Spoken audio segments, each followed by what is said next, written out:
শহীদ সাইমনের গল্প।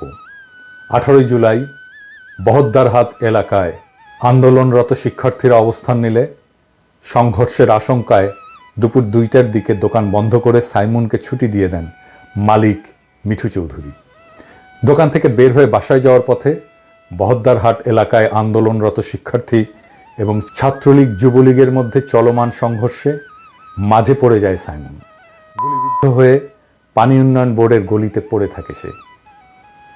পরে স্থানীয়রা অচেতন অবস্থায় পড়ে থাকা সাইমনকে উদ্ধার করে চট্টগ্রাম মেডিকেল কলেজ হাসপাতালে নিয়ে গেলে চিকিৎসকরা তাকে মৃত ঘোষণা করেন।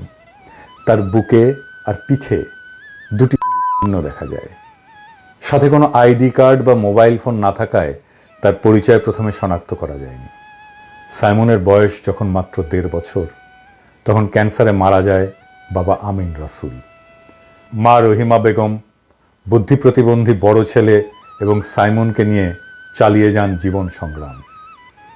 মাত্র 10 বছর বয়সে দৈনিক 30 টাকা বেতনে একটা চায়ের দোকানে কাজ নিয়ে জীবন সংগ্রামে মায়ের সাথে যোগ দেয় সাইমন। বছর 3 আগে গ্রামের বাড়ি সন্দ্বীপের বক্তারহাট এলাকা থেকে চট্টগ্রামের বহদ্দারহাটে একটা মুদি দোকানে বিক্রয় কর্মী হিসেবে যোগ দেন। করিতকর্মা এবং চটপটে স্বভাবের কারণে সবাই তাকে পছন্দ করত। মাস 4 আগে পুরনো চাকরি ছেড়ে বহদ্দারহাট মোড়ে হক মার্কেটে জয় এন্টারপ্রাইজ নামে একটা মুদি দোকানে যোগ দেয় মাসে 13,000 টাকা বেতনে। খতিবের হাট এলাকায় একটা মেসে থাকতো সাইমন। মাসে 1-2বার ছুটি পেলে বাসায় আসতো। সকালে সন্দ্বীপ থেকে পিঠাপুলি নিয়ে এসেছিলেন তার মা। তার খালা ফ্রিজ থেকে গরুর মাংস বের করে রেখেছিলেন। সাইমন নাকি পিঠা খুব পছন্দ করত। মা ছেলের জন্য পিঠা এনে মৃত ছেলের লাশ নিয়ে ফিরে যান সন্দ্বীপে।